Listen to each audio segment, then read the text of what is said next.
Paano kung sabihin ko sa iyo na sa loob lamang ng isang gabi, pwede mong ma-experience ang saya ng Pasko dito sa Berlin o sa Germany?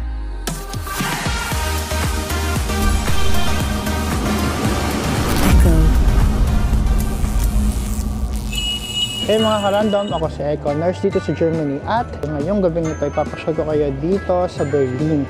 Pupuntahan natin yung mga Christmas market na pinupuntahan ng mga turista dito sa Berlin. Kaya kung interesado ka dyan, tutok na kayo. First stop, Christmas Bazaar na may kakaibang theme na matatagpuan dito sa Berlin dahil sa tema nitong medieval period. Curious din ako mga ka-random kasi first time ko talaga dito at alam kong bago sa paningin ko. Dito sa isang row compound sa Friedrichshain, malapit sa Warschauer Straße, makikita ang malamuseum na pasyalan na ito at usually open from 3 p.m. until 10 p.m. or until 12 midnight, depende yan sa araw. 7 days a week, simula ng November 13 hanggang December 22 every year. Excited na ako! Ito yung ambience. Grabe. Parang nasa ano ka. So meron siyang 3 euro na bayad. Usually walang bayad yung mga Christmas market kasi special siya. Actually today, fiesta sa amin sa Bagak. So yung shoutout sa mga taga Bagak dyan. Uy, pwede magpa-drawing. Pero kayang-kaya ni Bella to. Diyos ko. Yung pamangkin ko. Center of attraction dito ang mga handicrafts ng mga lokal na talagang sumisimbolo sa kultura ng Germany at ng buong Europe. May mga items na mga mura, mahal, pero kung gusto mo talaga silang suportahan, matutuwa talaga silang asikasuhin ka. Favorite ko yung nakita ko dito yung Tirador. Nakakala ko noon sa Pinas lang meron. Aray ng mga bata. Nakatawa sila. Tapos manual lang talaga Manual lang yung pag-ikot niya.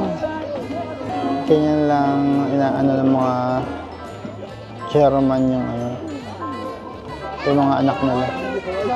Iniikot-ikot lang nila. Ang ganda nung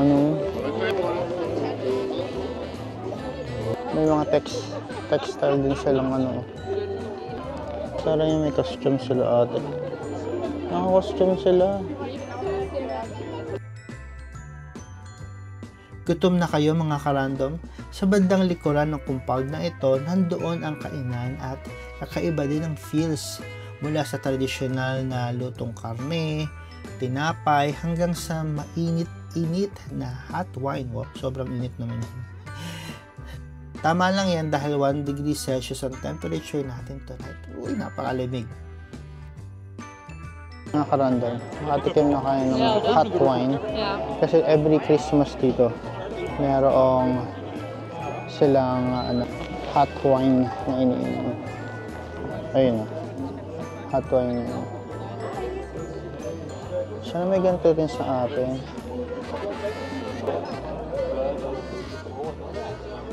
Meron sila dito nachos.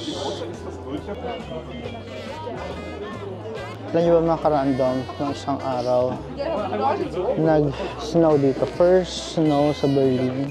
Ay, sa buong Germany actually. Katuntua yung mga tao. Kasi actually parang din lang expect na mag-snow at that time. Lalo na ako. Kasi ako,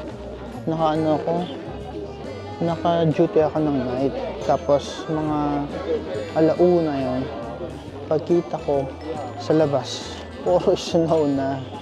Kaya yun, sinulit mo na. Pero ako, grabe. Talaga ako, natatakot ako kasi parang for the last 2 years. Uy, ang sarap ang sarap. Ito parang cabbage yan. Tapos chicken, may fries, tapos parang beef something beef mushroom. Tapos lalagay mo doon sa tinapay. Meron na silang mga sausage. So nag-range siya ng 12 euro. €5 yung sausage. Tapos yung karne meron sila.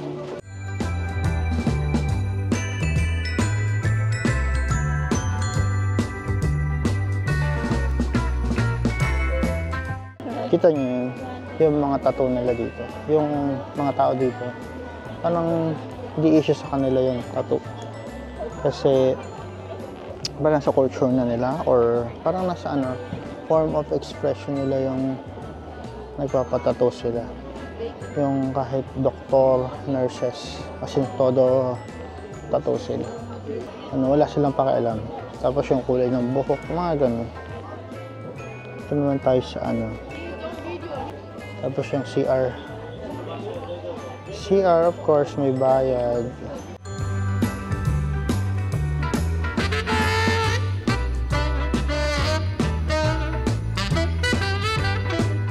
Yung mga Christmas market dito sa Germany, usually nag-open sila mga alas 4 ng hapon hanggang usually 10 hanggang 12, ganun lang sila.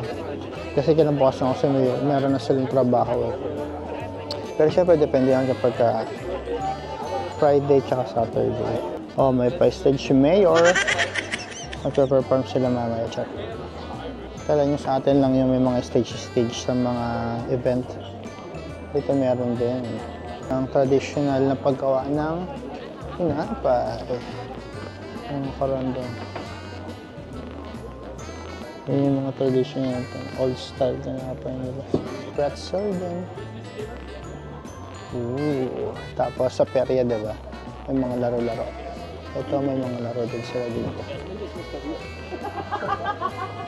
Tingnan natin yung mga laro-laro. Oh, the person. Nagpaganon sila. Parang gusto ko i-try ito.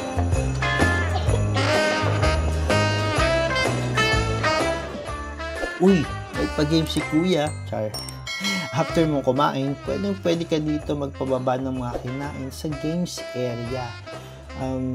Pero, syempre, ingat ka kasi baka mapana ka sa puso. Char. Dami nakapila. Ubos yung oras natin. Dami yung mga turista.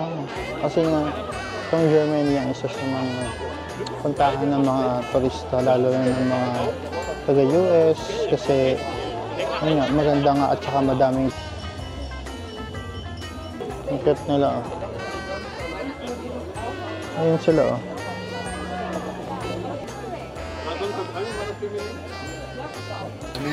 Angeln. Reden. Das Wasser hat Nachttemperatur, das willst du nicht. Nakakatawa yung mga bata.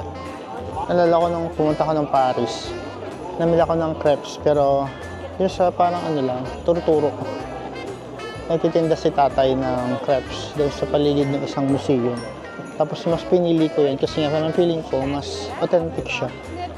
Yung bagang talagang gawang Paris, hindi yung nasa mga established Pero parehas lang din yung parehas lang din yung lasa. Pero kung gusto mo lang ng chill lang, don't worry kasi sa gitna ng Christmas market na ito ay mayroong mga booth ng kape, wine, beer at kung ano-ano pa. Ay mga non-alcoholic drinks na swak para sa lahat.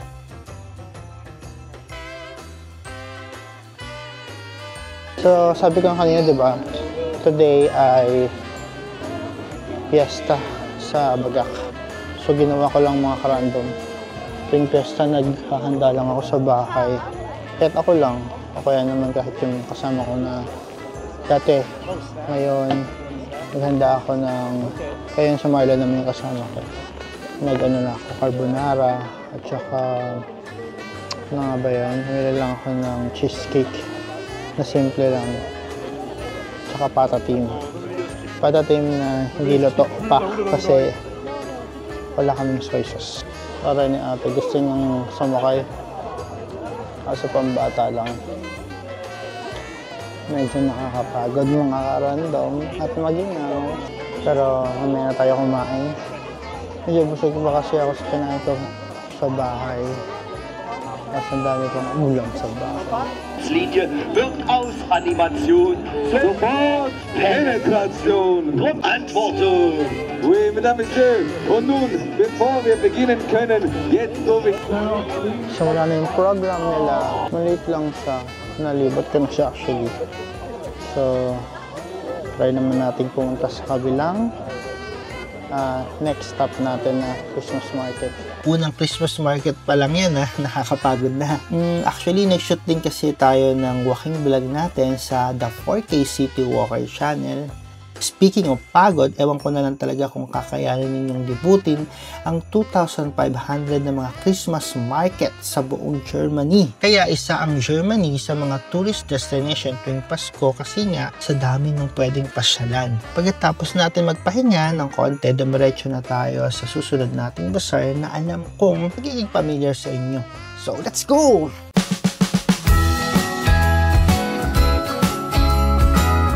Next na pupuntahan natin, napuntahan natin to dati, pero Oktoberfest siya. And dito naman, sikat siya kasi tourist spot talaga siya. And then, kilala niyo to, ang Alexanderplatz. Syempre, libre lang to.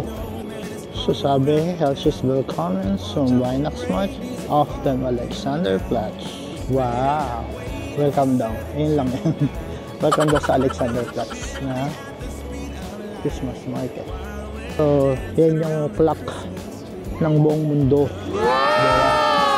Kayong mga karandom, kapag pumunta kayo sa city, namimili pa rin kayo ng I love Berlin na t-shirt, I love Prague, I love ganito. Kasi ako hindi ako namimili ng ganyan. Kasi yung quality ng t-shirt, manipis. Parang hindi sulit. Dito tayo sa center ng Berlin, Alexanderplatz. So, ang dami talagang turista dito kahit hindi holiday. So, ibutrin natin tong paligid niya. Meron din silang parang dito, parang turo-turo. Ay, tuhog-tuhog pala. Tusok-tusok. Pero yung tusok-tusok niya, mga fruits and chocolates. Sasabi ko sana healthy, kaso chocolates eh. Siyempre, hindi mawawala yung mga sasakyan ng mga bata. Ikaw ba? Kayo ba? Ano yung pinakagusto nyo sinasakyan kapag nasa carnival kayo? Gusto ko yung Dalagaban car, tapos yung bata ko, Ferris wheel. Usapan natin yung kabataan natin. Kapag Pasko, pag may perya, ang una kong pinupuntahan ay sinasakyan, syempre yung Ferris wheel, ang Caterpillar, at saka nung medyo bata, may edad-edad na. Yung mga parang roller coaster something. Biking, kasi diba, kasi yun talaga yung nakakalula. Pero nung medyo nagkaedad na lalo, yung mga panahon na to, alam mo yun, mas conscious ka na parang safe ba yan, mga ganun. Pero nung bata talaga ako, grabe. May perya sa amin, tuwing fiesta. Ginagawa ko, naghahantay ako ng, parang alam mo yun, may isang, tatlo or dalawa yung pwedeng sumakay sa Ferris wheel. Tayin ko na kulang yung isang sasakay. So, ako yung sasakay din. Ganun ba kayo? Kasi ganoon ako dati. Para makalibre ako. Yung nasa center ng Berlin ang Alexanderplatz, accessible talaga sa tourist ang lugar na ito kaya medyo madami din talagang tao. Mag-enjoy ka talaga sa mga paninda nila at mabubusog sa mga tindang, Europe vibes ang atake. Yeah, hello! Yeah, my name is Alexandra. I live in Berlin, but I'm originally from Kazakhstan. What do you usually do during Christmas? Well, during Christmas in Berlin, Yeah. well, I usually spend, for the past couple of years, I've been spending Christmas in Berlin, so, I have to work also during, when the Christmas time starts, people still work until end of December, but I like going to Christmas markets and just not necessarily just walk by. It already gives me like good energy and positive energy, all the lights and the music. Right now we're sitting here and there is music playing in the background. It's usually very joyful music. So for me, I like just to observe, to walk around, and to see all the lights. Yeah, from time to time I also stop by and drink Glühwein. How many Christmas market have you been this year, or maybe? It's the first one, but the last one. Well, it depends. Sometimes I go on purpose. I meet with friends, and we go to a Christmas market, to a special Christmas market like Charlottenburg. Yeah, Charlottenburg Palace. Is it? It's like more traditional Christmas market. So I like there are a couple of traditional Christmas markets in Berlin, and like some are more like all Christmas markets are commercial, but this one here is for the more commercial, less traditional, more touristic. Maybe let's say this one because it's in the center. It's center of Berlin. So I was just walking by because I had my dance class, and so I just. There's something that happens when sleigh bells are ringing when December is. Ang dami kang dito, mga Muslim na ibang religion na nagpupunta sa Christmas market. Well, hindi naman exclusive sa mga Christian ng Christmas. So, welcome naman sila. So, parang ako talaga yung nagreklamo na pupunta sila. O, diba? Ang daming taong nagiinuman. Edi wow. Paskong-pasko ha. So, ito yung tram namin dito. Pag pumapasok ako, hindi pala ako sumasakay dyan. Iba pala yung sinasakyan ko pag wala pa akong nakikita ang gustong bilhin. Hindi ko alam bakit. Ano kayang bibilin ko? Kasi nga, sabi ko, bibili ko lang sa Amazon. Hindi naman para gumastos tayo ng gumastos. Actually, medyo gutom na ako. Pero hindi ko alam kung kakainin ko. O kaya mamaya pa kakain. Parang ang sarap ng ano. Kasi ang mahal. Tinapay siya na isasaw-saw lang sa Nutella. May Nutella din sa bahay namin. Hindi ko nga kinakain ng mecha. So, lipat tayo doon sa kabilang area. May skating. Kaya pala. It's a prank mga ka-random. Skating lang, walang ice.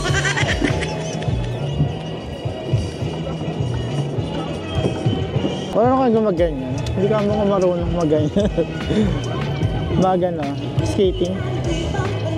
So wala naman ganyan ng bata kami. Si ate natatakot. Te, okay ka lang? Bakit nga ba importante pa din ang Christmas market sa atin? Bukod kasi sa financial reason, mahalaga pa din na kahit sa busy schedule natin sa trabaho, meron pa din tayong time to unwind. Yung simpleng silip, lakad at gala, baka sapat na yun na ma-relax ka. Nakaka-recharge din kaya ng energy ang mga tawa, ngiti, saya ng buong paligid. Make these reasons to still celebrate Christmas with appreciation.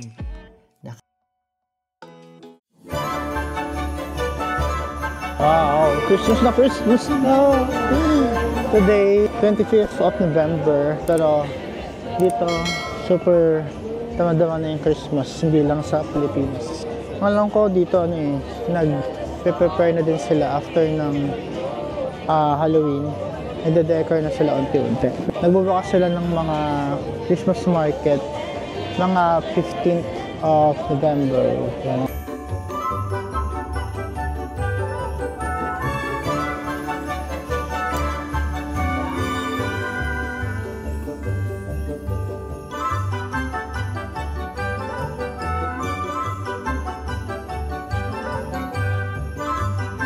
Parang siopa Parang siopa. From Austria. Parang chocolate lang laman. Pero parang siyang siopa.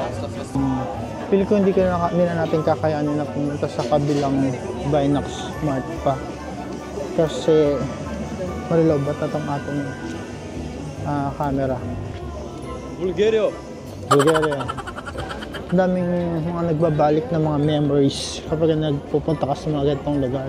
Lalo kapag yung kabataan mo, di ba? Kasi lalo ng mga OFW, malayo tayo sa family natin. So, ito lang yung way. Isa sa mga way para sumaya tayo. Wow, talaga. Siyempre, sasaya tayo pag madami tayong pera. Diba? Sino bang di sumasaya pag walang pera? Ay, pag hindi madami ang pera. Ang ganda ng paral na yun. Medyo costly lang siya. 25 euro. Para sa 25 euro na parang, pero craftsmanship, maganda talaga. Yun yung binabayaran sa doon. Processed food na yan. Mga ham.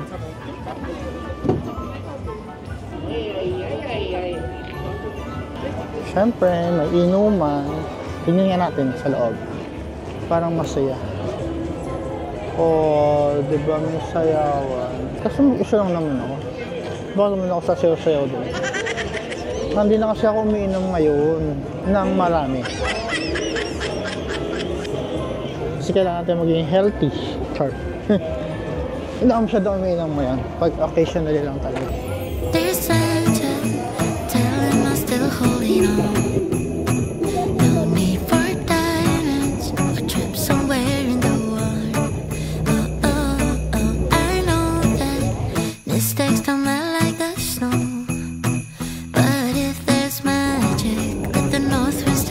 For you, what's the essence of Christmas in general? In general, for me, it's a time, to think about the year to come. I think for me, it's like, to enjoy. Once again, to enjoy this year, to think what. First of all, Christmas is magic. For me, it's magical time. It's a time that gives me, I don't know, impulse to think about my dreams, what I want to achieve. I don't know, it's all the vibes, Christmas vibes. So for me, it's more about, not so much about party, but about thinking, okay, what have I achieved so far this year? What I want for next year? What are my dreams? And I feel like this Christmas energy gives impulse to, you feel like, okay, this magic, it helps me to start, to finish this year, to start new year in a positive mood. Yeah, let's say that's Christmas for me. What do you hope for next year? Next year, well, I have so many. This year I traveled a lot. Yeah, I discovered new places. So next year I hope to visit more, also new places, always to be with my family more often. Yeah, of course, so that my family is well off, and that and I have some professional dreams and plans that I want to. That didn't work out this year the way I wanted. I want to continue next year, and next year I want it to be fulfilled, to be accomplished. Yeah. Merry Christmas to you, a lot of positivity, peace. For you, we are living in a not easy times, so a lot of happening in the world, geopolitically, so be safe, be peaceful, be happy, and lots of love to all of you. From Berlin.